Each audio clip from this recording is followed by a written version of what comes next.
$120,000 արժողությամբ ծրագիր հանրապետության տարբեր բուհերում սովորող Ջավախքի եւ Արցախի բարձր առաջադիմությամբ 200 ուսանողի համար։ Նրանցից յուրաքանչյուրին ազգային ժողովի նախկին падգամավոր Կարեն Կարապետյանի նախաձեռնությամբ եւ բարերար Սամվել Կարապետյանի հատկացրած միջոցներով տրամադրվել է միանվագ 200,000 դրամ։ Սա ընդամենը 1 տարվա վիճակագրություն է։ Ծրագիրը շարունակական է եւ իրականացվում է 2000-ականներից սկսած։ Մենք մեծապես կարևորում ենք Արցախի ու Ջավախքի հանդեպ ընդգծված ուշադրությունն ու հոգացությունը,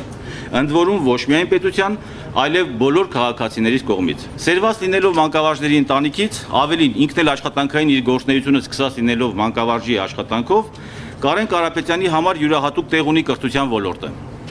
Ուստի շատ բնական է նրա ընդգծված ուշադրությունը այս համակարգի նկատմամբ։ Կարապետյանների համոզմամբ երկրի զարգացման եւ հզորացման հիմքը կրթությունն է, իսկ գլխավոր հարստությունը մտավոր ներուժը։ Ուստի պետք է ջանքերը կենտրոնացնել, որպեսզի այդ հարստությունը իրացվի Հայաստանում եւ որ մեր մտավոր ներուժը չհեռանա երկրից։ Ուզում եմ շատ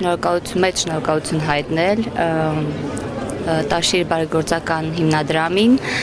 այսպիսի անակնկալ մատուցելու համար։ Փորձենք ճիշտ օգտագործենք, որպեսզի մարդիկ, ովքեր որ շահագրգռված են ուսանողներին նման օգնություն, նման, չգիտեմ, հաճույք պատճառելու, որ իրանք չհիասթափվեն։ Ուսման համար էլ իհարկե, բայց այնքան տեղ կա ծախսելու այդ գումարը, որ կորոշենք։ Նրանց այդ բարեգործությունների հսկայական շղթայում կարևորագույն օղակ է եւ Ջավախք աշխարհը, Ջավախքի ուսանողները, լավ սովորող ուսանողները այսօր կարծես թե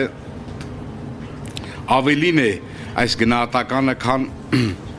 զուտ դրա նյութական արտահայտությունն է։ Սամվել Կարապետյանի աջակցությամբ ծրագիր է իրականացվել նաև Ջավախքի, Արցախի եւ Հայաստանի լավագույն ուսուցիչների համար։ Իսկ հեռավոր եւ սահմանամերձ շուրջ 50 գյուղերի դպրոցներում կատարվել է համակարգչային վերազինում։